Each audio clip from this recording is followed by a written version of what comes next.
하나님의 말씀 이사야 29장입니다. 이사야 29장 1절, 2절, 2절의 말씀 한 절씩 읽겠습니다. 슬프다 아리엘이여 아리엘이여 다윗이 지친 성읍이여 해마다 절기가 도려오려니와 내가 아리엘을 괴롭게 하리니 그가 슬퍼하고 애곡하며 내게 아리엘과 같이 되리라. 아멘. 아리엘이라는 단어는 이스라엘의 수도가 예루살렘인데요. 그 예루살렘의 그 별칭입니다. 오늘 말씀을 다시 한번 색깔로 표기하면서 꼼꼼히 보면 아리엘을 다른 말로 다윗이 진친 성읍 이렇게 말하고 있죠. 다윗이 사울 왕 때 건들지 못했던 그 성을 이제 진격하여서 하나님의 은혜로 찾게 되죠. 그래서 그곳을 예루살렘 성전 그리고 이스라엘의 수도로 쓰임 받았는데 오늘 말씀해 보니까 아리엘 다윗이 진친 성읍 절기는 돌아오는데 아리엘에게 괴로움과 슬픔과 애곡이 있게 되리라 이렇게 말씀하세요. 아리엘이란 뜻은 뭔데 별칭으로 사용하나 이중적인 의미가 있는데 어흥하는 사자 있잖아요. 하나님의 사자 어흥하는 사자라는 뜻이 아리엘이고 또 하나님의 그 제단 하나님의 번제단이라는 뜻이 또 아리엘인데 아리엘이여 아리엘이여 그러니까 사자처럼 포효하던 다윗의 때 그 주변의 왕국들을 주변의 그 이방 국가들을 호령했던 그런 예루살렘인데 하나님 앞에 교만하여 범죄하고 우상을 섬기니 하나님께서 그 아리엘을 하나님께서 아끼시던 하나님께서 귀히 쓰시던 그곳을 괴롭게 하며 슬프게 하며 애곡되게 한다라고 말씀하고 계세요. 그런데 이중적인 표현이라 그랬잖아요. 하나는 어흥하는 사자인데 또 하나는 번제단이라는 거 말씀드렸는데 내게 아리엘 같이 되리라. 그 뜻은 뭐냐면 이곳이 불타버리는 곳이 될 것이다. 이런 의미를 가지고 있습니다. 하나님의 말씀 앞에 회개하지 않고 오만하고 교만했던 이스라엘의 앞날은 하나님께서 이제 직접 개입을 하십니다.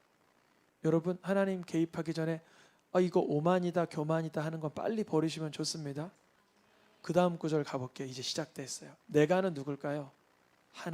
하나님께서 아리엘을 이스라엘의 예루살렘을 남유다를 너를 교만했던 너 완악했던 너 오만했던 너 말씀이 없고 겸손이 없고 하나님 앞에 회개하지 않고 우상을 섬기던 너를 하나님께서 이렇게 말씀하시는 거야. 내가 너를 치며 너는 누구죠? 여기서 아리엘 이스라엘 예루살렘을 말하고 내가는 누구죠?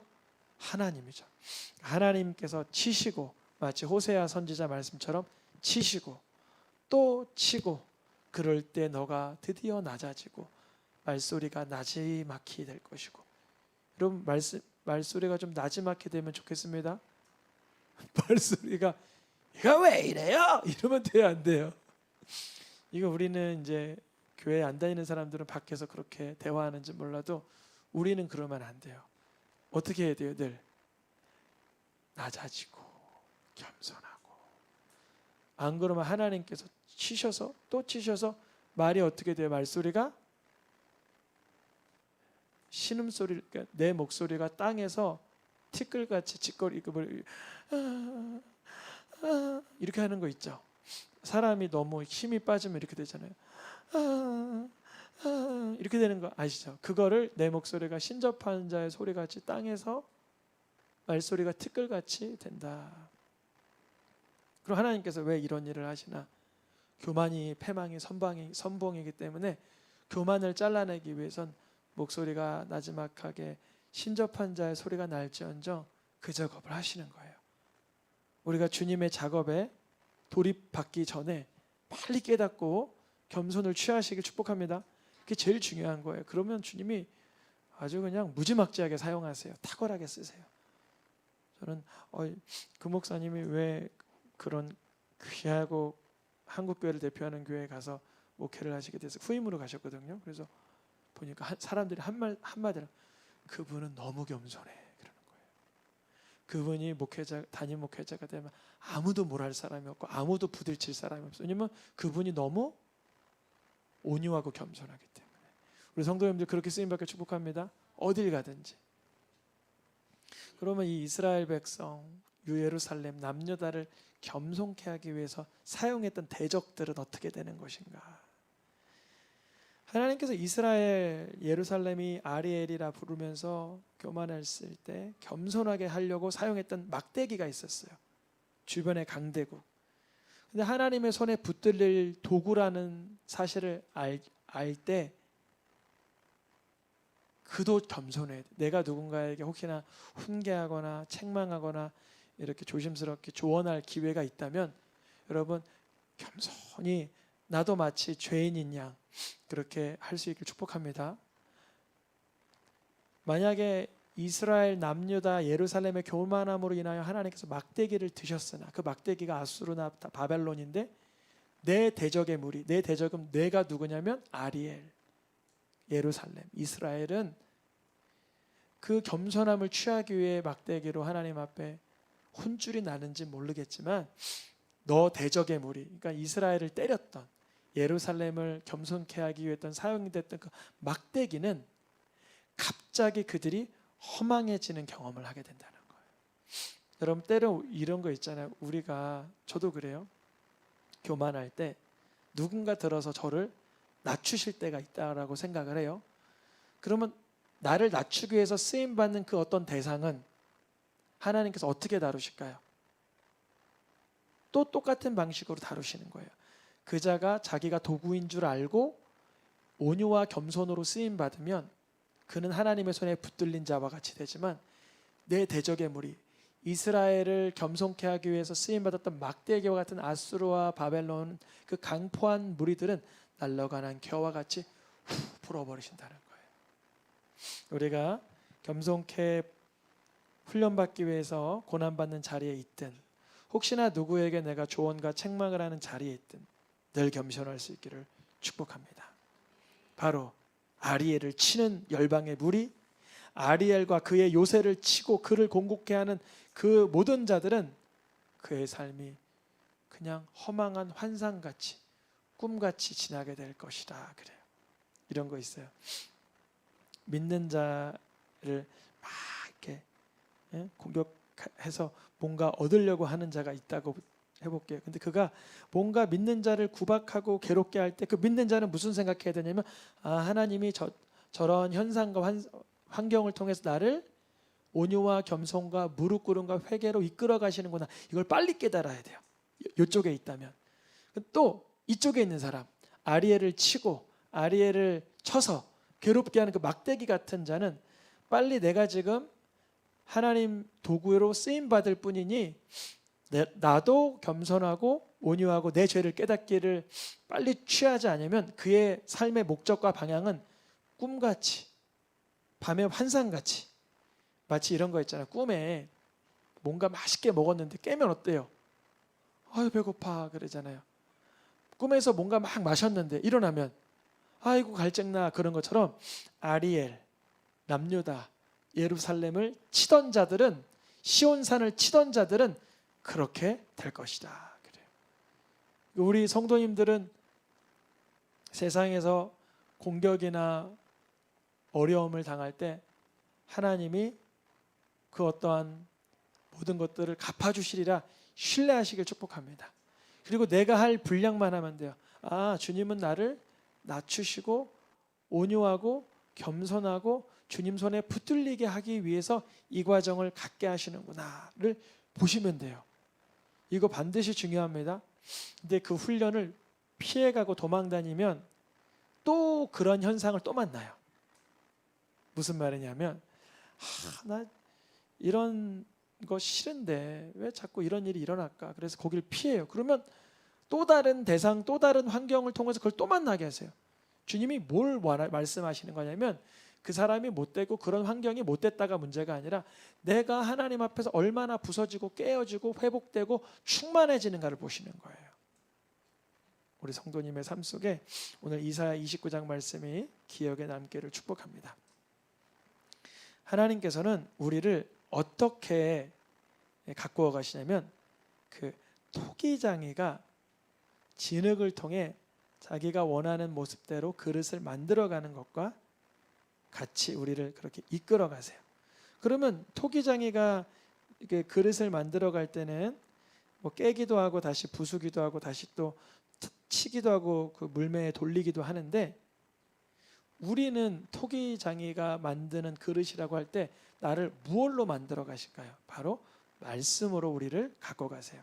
그래서 말씀을 봐라 하시는 주님의 음성, 주님의 어떠한 속삭임이 있을 때 이스라엘 백성들의 태도는 이랬어요. 글 아는 자에게 하나님의 말씀을 읽어보세요. 그러니까 뭐라 그러냐면 하나님 말씀 읽기가 지금 불편해요. 그거 지금 꽁꽁 싸매어져 있고 나는 못 읽겠어요. 그래요. 그래서 그러면 글 모르는 자가 혹시 글을 사모하는 마음에 읽을 수 있나? 그러니까 읽어보세요. 그러니까 나는 사실 글도 몰라요. 그러는 거예요. 우리 아이들 가정 예배 어렸을 때 예배 드릴 때는 글 모르는 애는 글씨 몰라서 못 읽었어요. 근데 이제 글을 다 알게 됐어요. 이제 글을 읽을 수 있으니까 말씀을 넉넉히 읽을 수 있죠. 근데 그게 아니에요. 사모하는 마음을 받고 열린 영을 받아야만 말씀을 통해 우리가 하나님이 원하시는 그릇으로 만들어갈 수 있는 것입니다. 하나님께서 깊이 잠들게 하는 영, 눈을 감기게 하실 때는 말씀이 안 들어가는 거예요. 주님이 뭘 주신다고요? 깊이 잠들게 하고 눈을 감기게 할 땐 말씀이 내게 들어오질 않는 거예요. 그러니까 입술로는 하나님을 가까이 하고 싶어, 나 하나님 공경해 하지만 사실 말씀 없는 이 공허함 속에 하나님의 말씀은 세상의 가르침과 비슷하게 받았을 뿐이에요. 그래서 삶 가운데 뭐가 없어져요? 점점 지혜와 총명이 사라져가고 있는 거예요. 그래서 이래요. 아니 말씀을 통해 그릇이 가꿔가듯이 영혼의 내면이 가꿔가야 돼요. 그럴 때 하나님이 어찌 알겠어. 누가 우리의 내면을 보겠어. 하나님은 우리의 내면을 잘 몰라. 나는 그냥 내가 하고 싶은 대로 할래. 그래요. 그런데 이래요. 이사야가 이렇게 말하는 거죠. 그렇게 말하는 건 패역함이 심한 거다. 토기장이가 어찌 토기장이를 우리 피조물이 어찌 하나님을 평가할 수 있겠냐. 이사야 오늘 29장 16절 지음받은 물건이 누구죠? 바로 우리가 빚음받은 물건이 누구죠? 바로 우리가 하나님을 향하여 그의 말씀이 나를 어떻게 만들어 가셔, 하나님의 말씀이 나를 어떻게 아셔 라고 말하는 것과 같다는 거죠. 그래서 이사야 시대에는 하나님께서 아리엘에 대한 슬픔에 대한 메시지를 주셨지만 그것이 실천적으로 이루어진 세대가 언제냐면 예레미야 선지자 때였습니다. 예레미야 선지자 때는 실로 하나님께서 토기장이가 하는 것과 같이 내가 너희에게 행하지 못하겠느냐? 진흙이 토기장이의 손에 있는 것 같이 너희는 내 손에 있다. 만약에 내가 너희를 부수려고 할 때 악에서 돌이키면 난 재앙을 돌이킬 거야. 그러나 건설하거나 회복시키려고 심으려고 했을 때 하나님의 말씀에 청종하지 않으면 주려던 복도 주지 않을 거야. 여러분, 우리가 하나님의 지음을 받아가야 되는 그릇이라고 할 때 하나님의 말씀 앞에 청종하여 내 내면의 세계가 가꿔갈 수 있기를 축복합니다. 그래야 되는데 난 내 계획대로 내 마음에 완악한 대로 살아갈 거야. 그때 주님이 뭐라 그러세요? 토기장이가 그릇을 깨트린 같이 내가 너를 무너뜨릴 수밖에 없겠구나 그래요. 여러분, 근데 사실 좀 죄송한 말이지만 무너지는 것도 저주는 아니에요. 저는 저희 아버지 사업이 한 여러 번 부도가 났었어요. 집에 빨간 딱지가 많이 붙었었어요. 쫓겨도 집이 한 160평 살았는데 하루아침에 상가 3층에 사글세로 가야 되는 상황을 맞닥뜨렸어요. 그게 저주는 아니에요. 진짜 저주는 뭐냐면 말씀을 통해 내가 회개할 수 없는 완악한 심보로 여전히 남아있다면 그게 저주인 거예요. 토기장의 그릇이 깨뜨리면 완전하게 할 수 없지만 주님이 그토록 이 백성을 부서뜨리겠지만 하나님은 그 백성을 다시금 제작하실 수도 있는 거예요. 토기장이를 향하여 어찌 진흙같이 여기겠냐? 오늘 말씀이죠. 29장 16절. 이사야 45장에서는 또 진흙이 토기장에게 하나님 뭐 하는 거예요? 이렇게 말할 수 있느냐? 그럴 수 없다는 거예요. 아니 토기장이가 그릇을 깨트린 같이 내가 너희를 왜 못 부셔? 그러는 거예요. 하나님께서. 우리가 죄에 노출되어 있고 하나님의 말씀대로 가꾸어지지 않는 심령이라면 토기장이가 진흙을 밟음같이 하신다는 거예요. 이거는 하나님의 저주인가요? 사랑의 관심일까요? 사랑의 관심이겠죠. 이 동일한 이사야, 예레미야 말씀을 가지고 사도 바울이 이런 고백을 하죠. 토기장이가 진흙 한 덩이로 무언가 만들어갈 권한이 없겠느냐. 우리 성도님들 다 하나님이 귀히 쓸 그릇이 되시기를 축복합니다. 이사야 끝장에 가서는 주님을 향한 이런 고백이 나옵니다. 주님, 나는 진흙입니다. 주님은 토기장인 거 맞습니다. 우리는 다 주의 손으로 지으셨습니다. 여호와여, 너무 분노하지 마시고 죄악을 영원히 기억하지 마옵소서. 나를 다시 만들어 주시옵소서. 아멘입니까? 오늘 이사야 29장 아리엘의 슬픔으로 시작했지만 하나님을 나의 삶의 제작자, 창조주로 만난 사람은 다시 하나님의 기쁨 가운데 들어가게 되는 줄 믿습니다. 우리의 삶 속에 고통과 통증이 따를지라도 주님께서 우리를 갖고 가실 때 하나님 말씀에 순종과 순응과 귀 기울임이 있기를 축복합니다. 오래지 아니하여 기름진 밭 숲으로 바뀌지 않겠느냐. 하나님이 하신 말씀이에요. 29장 17절에 가서 주님은 아리엘에 대한 슬픔, 통곡, 부서뜨림을 말씀하시다가 그런데 오래지 아니하여 기름진 밭 숲이 되지 않겠느냐. 바로 그날 하나님의 손에 들린 그 진흙들은 이제 못 듣던 사람이 하나님의 성경의 말씀을 들을 것이요, 못 보던 사람이 하나님의 말씀을 볼 것이요, 겸손한 자에게 드디어 기쁨이 풍성하여지며 심령이 가난한 자에게 즐거움을 더하여 주리니. 29장의 마지막입니다. 색깔로 표시된 것만 읽고 마치겠습니다. 부끄러워하지 아니하겠고 창백해지지 아니할 것이며 거룩하다 하며 경외할 것이며 청명하게 되며 교훈을 받으리라. 아멘. 29장의 이야기가 하나의 드라마 같아요. 하나님께서 토기장이가 되셔서 주님이 아끼던 하나님의 포효하던 사자를 번제단같이 불타는 곳이 되게 하시고 부서뜨리지만 그곳에서 다시 하나님을 찬양하는, 주님 앞에 겸손히 무릎 꿇는 예배자들을 회복시키겠다는 말씀입니다.